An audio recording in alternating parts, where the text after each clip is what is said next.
राज्य के चुनाव 2026 में लड़ना चाहते हैं। आपने स्वयं से आवेदन भरा होगा, ये बताया होगा कि आप मुखिया, जिला परिषद या समिति का चुनाव 26 में जन स्वराज की मदद से या सलाह से या पार्टी के बैनर के तहत लड़ना चाहते हैं।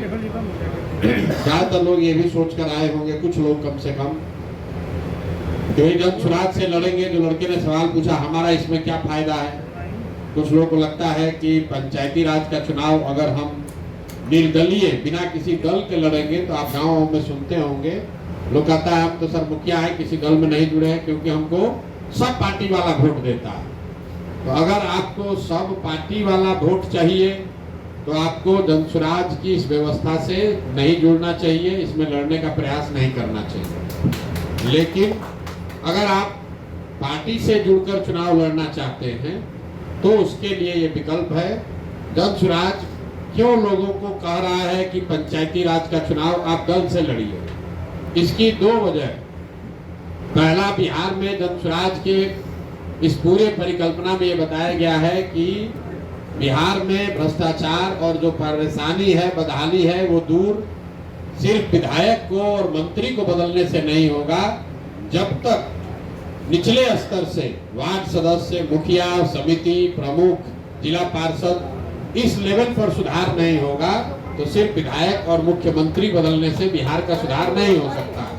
तो हम लोग ये चाहते हैं कि बहुत बड़ी संख्या में ऐसे लोग जो जन स्वराज से जुड़े हुए हों, जो जन स्वराज के इस राजनीतिक स्कूल से निकले हैं, जांचे परखे लोग हैं, ये लोग चुनाव लड़ें ताकि बिहार में परिवर्तन आ सके।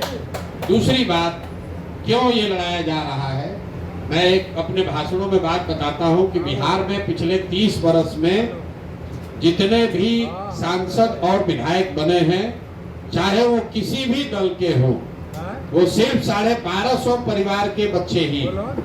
ऐसा क्यों है?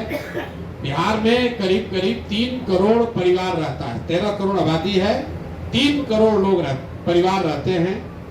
तो सिर्फ 1250 परिवार का आदमी विधायक मंत्री क्यों बना है, सांसद क्यों बना है? ऐसा इसलिए है कि राजनीति में जो राजनीति में आने और आगे बढ़ने की जो धारा है, उसमें पंचायती राज का एक बड़ा योगदान है। अगर आपके पिताजी विधायक नहीं हैं, मंत्री सांसद नहीं हैं, लेकिन आप समिति लड़ सकते हैं, मुखिया लड़ सकते हैं, 2 बार 3 बार मुखिया लड़ लिए, 3 बार मुखिया जीत गए तो धीरे धीरे आपका पहचान हो जाएगा। 2 बार प्रमुख हो गए, 3 बार जिला पार्षद हो गए तो क्षेत्र में आपका पहचान हो जाएगा। तो फिर आप सोचिएगा कि हम